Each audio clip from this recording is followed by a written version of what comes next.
రామ్ చరణ్ రంగస్థలం తర్వాత మరొకసారి గుబురుగడ్డంతో కనిపిస్తూ ఊర మాస్ లుక్ లోకి వచ్చేశాడు. ఉప్పిన ఫేమ్ బుచ్చిబాబు డైరెక్షన్ లో నటిస్తున్న మూవీ పెద్ద గ్లిమ్స్ చూస్తుంటే రంగస్థలంలా బాక్స్ ఆఫీస్ వద్ద మరొక సిక్సర్ కొట్టేటట్టే కనిపిస్తున్నాడు చెర్రీ. ఇక అల్లు అర్జున్ అయితే 5 ఏళ్ల పాటు పుష్ప లుక్ ని మెయింటైన్ చేస్తూ 2 హిట్స్ కొట్టాడు.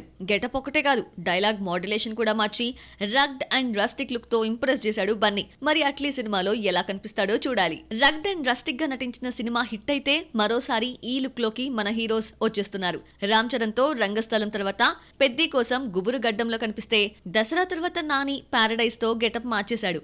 బాక్సాఫీస్ లో తన రికార్డ్స్ తనే తిరగరాయాలంటే గెటప్ మార్చేస్తాడు నాని. ఆ మధ్య దసరాతో గుర్తుపట్టలేనంతగా మారిపోయి కెరియర్ లో ఫస్ట్ టైం 100 కోట్ల గ్రాస్ మార్క్ దాటాడు. ఇదే ఇన్స్పిరేషన్ తో ది పారడైజ్ తో మరోసారి డిఫరెంట్ గెటప్ తో వస్తున్నాడు. క్యూట్ హీరో మహేష్ ని ఊర మాస్ గా చూపించడానికి రాజమౌళి ఇష్టపడలేదు. ఇంతకాలం లైట్ బియర్డ్ తో మేనేజ్ చేసిన రాజమౌళి మాత్రం పట్టుబట్టి లాంగ్ హెయిర్ బియర్డ్ తో చూపిస్తున్నాడు. ప్రిన్స్, మిల్కీ బాయ్ ఇమేజ్ ఉన్న సూపర్ స్టార్ జక్కన్న చేతిలో పడి స్టైలిష్ మాస్ హీరోగా మారిపోయాడు.